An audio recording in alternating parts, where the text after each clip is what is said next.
ఛానలుకి స్వాగతం। ఈ రోజు ఈ వీడియోలో మనం మిథున రాశి వారి యొక్క జాతకం గురించి తెలుసుకుందాం। వీరి జీవితానికి సంబంధించినటువంటి ప్రధానమైన అంశాలు ఏంటి, అలాగే 2025వ సంవత్సరం మార్చి 14వ తేదీ శుక్రవారం యొక్క దినఫలాలు మిథున రాశి వారికి ఏ విధంగా ఉంటాయి। ఈ రోజు దినఫలాల ప్రకారం సాయంత్రం 7:30 తర్వాత ఒక మహిళ వల్ల జరిగేది ఇదే। ఆ మహిళ వల్ల ఏం జరగబోతుంది, ఆ మహిళ ఎవరు, అలాగే ఎటువంటి అనుకూల ఎటువంటి ప్రతికూల ఫలితాలు శ్రీ వారాహిదేవి జ్యోతిష్యాలయం పండిత్ పవన్ నంబూదరి కేరళ తాంత్రిక్ గురువు గారు నంబర్ 1 వశీకరణ స్పెషలిస్ట్। విద్య, ఉద్యోగం, వ్యాపారం, పెళ్లి, ఆరోగ్యం, నాగదోషం, సంతానం, రాజకీయం, వామచార దోషం, భార్యాభర్తల మధ్య గొడవలు, అత్తకోడల మధ్య గొడవలు, ప్రేమించి మోసపోవటం, స్త్రీ పురుషుల వశీకరణం, ధనం నిలబడలేకపోవటం, ఇటువంటి మీ ఏ సమస్యలకైనా 24 గంటల్లో పరిష్కారం లభించును। సంప్రదించాల్సిన ఫోన్ నంబర్ 9043637512। ఈ మిథున రాశి వారికి ఈ రోజు దినఫలాల్లో కనిపిస్తున్నాయి। ఈ పూర్తి వివరాలు అన్ని కూడా ఈ రోజు ఈ వీడియోలో వివరంగా తెలుసుకుందాం। వీడియోలోకి వెళ్లే ముందు మా చిన్న రిక్వెస్ట్ ఏంటంటే, ఇదివరకు మా ఛానల్ ని మీరు సబ్స్క్రైబ్ చేసుకోనట్లయితే సబ్స్క్రైబ్ చేసుకోండి, అలాగే పక్కనే ఉన్న గంట సింబల్ మీద ఆల్ అప్డేట్స్ ని క్లిక్ చేయండి। అప్పుడే మేము అప్లోడ్ చేసే ప్రతి వీడియోకి మీకు నోటిఫికేషన్ అనేది వస్తుంది। ఇక వివరాల్లోకి వెళ్తే కనుక మిథున రాశి అనేది రాశి చక్రంలో 3వ రాశి। మృగశిర 3-4 పాదాలు, ఆరుద్ర 1-2-3-4 పాదాలు, పునర్వసు 1-2-3 పాదాల్లో జన్మించిన వ్యక్తులు మిథున రాశి కిందికి వస్తారు। ఈ రాశి అధిపతి బుధుడు। ముందుగా వీరి యొక్క వ్యక్తిత్వాన్ని మనం గమనిస్తే మిథున రాశి వారు హాస్యప్రియులు, ఎప్పుడూ తాము నవ్వుతూ ఇతరులను నవ్విస్తూ ఉంటారు। అలాగే ఏదైనా పని మొదలు పెట్టారంటే దాన్ని పూర్తి చేసేంత వరకు వదిలిపెట్టని పట్టుదల కూడా వీరిలో అధికంగా కనిపిస్తూ ఉంటుంది। వీరి యొక్క జాతకం ప్రకారం వీరి యొక్క జీవితంలో ఎన్ని ఒడిదుడుకులు వచ్చినా కానీ వాటిని అధిగమించే శక్తి సామర్థ్యాలు కూడా వీరికి ఉంటాయి, కానీ శత్రువుల సంఖ్య కూడా ఎక్కువనే చెప్పుకోవాలి। ముఖ్యంగా విషయంలోకి వస్తే 2025వ సంవత్సరం మార్చి 14వ తేదీ శుక్రవారం యొక్క దినఫలాల ప్రకారం సాయంత్రం 7:30 తర్వాత మీ కుటుంబ సభ్యురాలైనటువంటి ఒక స్త్రీ వల్ల మీరొక శుభవార్తను వినే అవకాశాలైతే కనిపిస్తున్నాయి।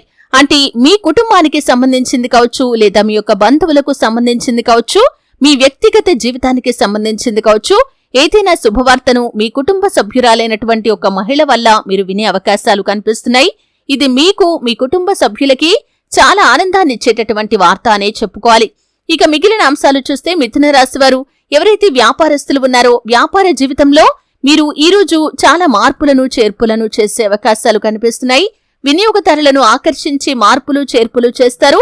అలాగే మిథున రాశి వారు చాలా కాలం నుండి ఎదురు చూస్తున్నటువంటి ఒక అవకాశం కూడా మిమ్మల్ని వెతుక్కుంటూ రాబోతుందని చెప్పుకోవాలి। ఆర్థిక పురోగతికి సంబంధించి ఆదాయ మార్గాలు అన్వేషించడంలో మీరు చాలా కాలంగా ప్రయత్నాలు చేస్తున్నట్లయితే ఆ ప్రయత్నాలు ఖచ్చితంగా సక్సెస్ అవుతాయి।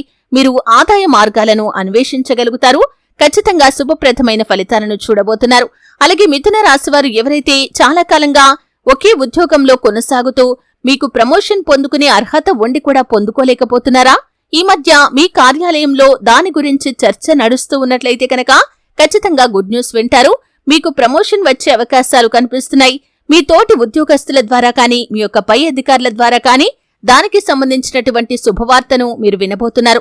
అయితే మిథున రాశి వారు చాలా కాలం నుండి విదేశాలకు వెళ్లటానికి కలలు కంటున్న వారికి ఈరోజు దానికి సంబంధించి ఒక న్యూస్ వినిపించే అవకాశాలు కనిపిస్తున్నాయి।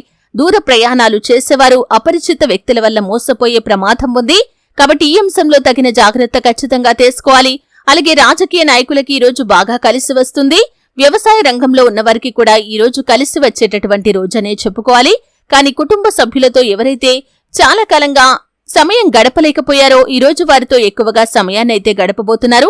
ఆధ్యాత్మిక యాత్రలు చేసేవారు కూడా కొన్ని అంశాల్లో జాగ్రత్తగా ఉండండి। అలాగే ఈ రోజు దినఫలాల ప్రకారం నిద్రలేమితో అలసటతో డ్రైవింగ్ చేయటం మంచిది కాదు। ఆల్కహాల్ సేవించి డ్రైవింగ్ చేయటం అత్యంత ప్రమాదకరమైనటువంటి అంశంగా పరిగణించబడుతుంది, కాబట్టి ఈ అంశాల్లో మాత్రం తగిన జాగ్రత్తలు తీసుకోవాలి। ముఖ్యంగా మిథున రాశికి చెందినటువంటి పురుషులు డ్రైవింగ్ విషయంలో అప్రమత్తంగా ఉండండి।